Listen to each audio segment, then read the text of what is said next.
Your approach to handling negative feedback can tell your interviewer a lot about how you approach adversity on the job. And while these questions are typically asked as behavioral questions, I wanted to take a different approach and tackle it from a hypothetical perspective.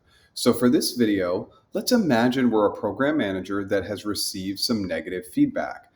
And you're answering the following question asked by our interviewer, Sue. Sue asks us, I want you to imagine that you've received negative feedback from your leadership on your overall work performance. How would you handle this situation? Sue, before diving in, I would like to ask a few clarifying questions. Is the feedback related to a specific project or really catered and focused on my overall performance as a program manager? I'd also like to understand, was the feedback given during an annual review process or at another time? Is there a timeline slash deadline set to show improvement, let's say in the next 3 months, 6 months, or 1 year? And have I been given a formal performance improvement plan? Okay, a few items we might want to consider before solving are we're definitely going to want to think about overall communication, performance metrics, stakeholder feedback. We're going to want to be thinking about skill development. I want to create an action plan. And then, of course, I'm going to want to start off by doing a root cause analysis, thinking about continuous improvement and focusing in on accountability. Before solving, let's just make a few assumptions. I'm going to assume that the negative feedback indicates recurring issues not only with my project delivery timelines, but also communicating these gaps with stakeholders. That this feedback absolutely occurred in my annual review, and I've been given a timeline of 3 months to improve my delivery on these projects, but there's no formal improvement plan in place.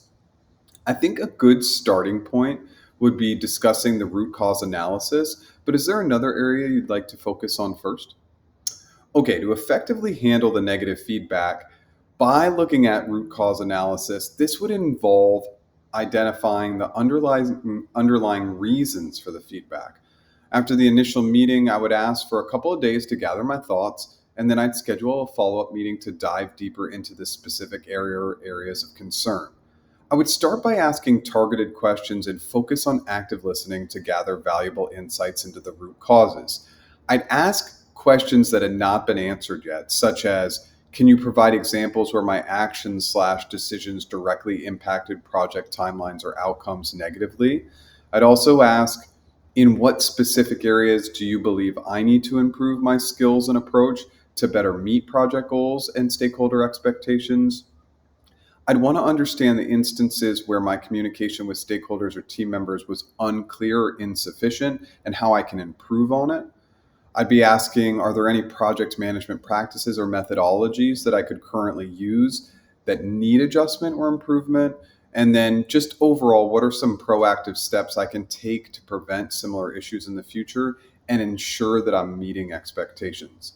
I would really take the time to gather their feedback to all these questions, and I would ask follow up questions to gain an even better understanding.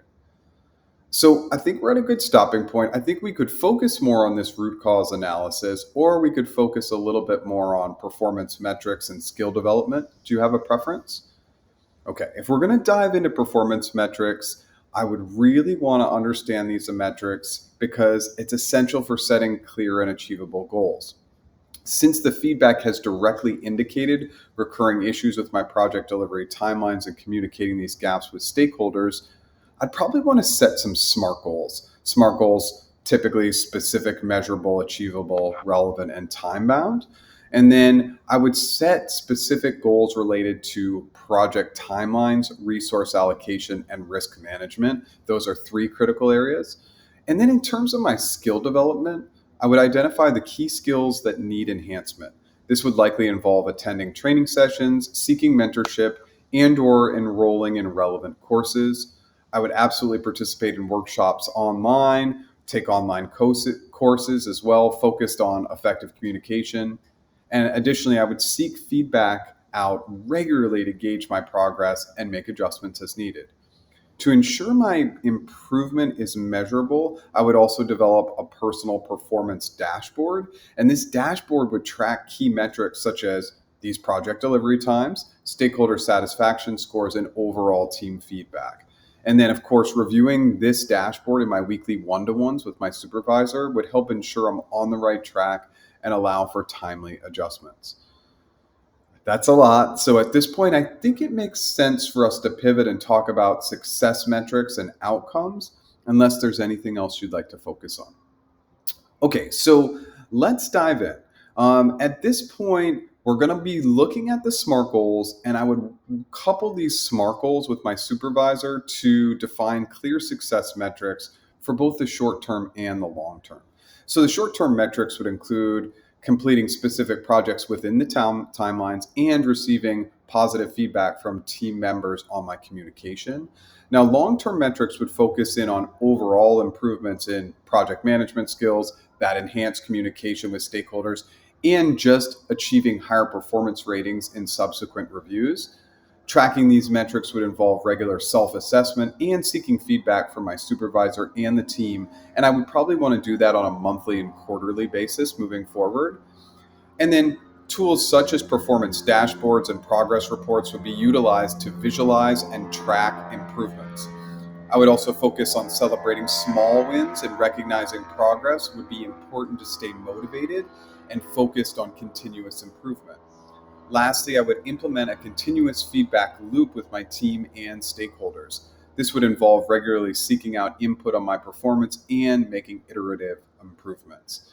And by fostering an environment of open communication and continuous learning, I can ensure sustained performance improvements and higher stakeholder satisfaction. So I think, Sue, we've hit a good stopping point, but I'm happy to discuss any of the concepts I mentioned earlier that we haven't really dove into.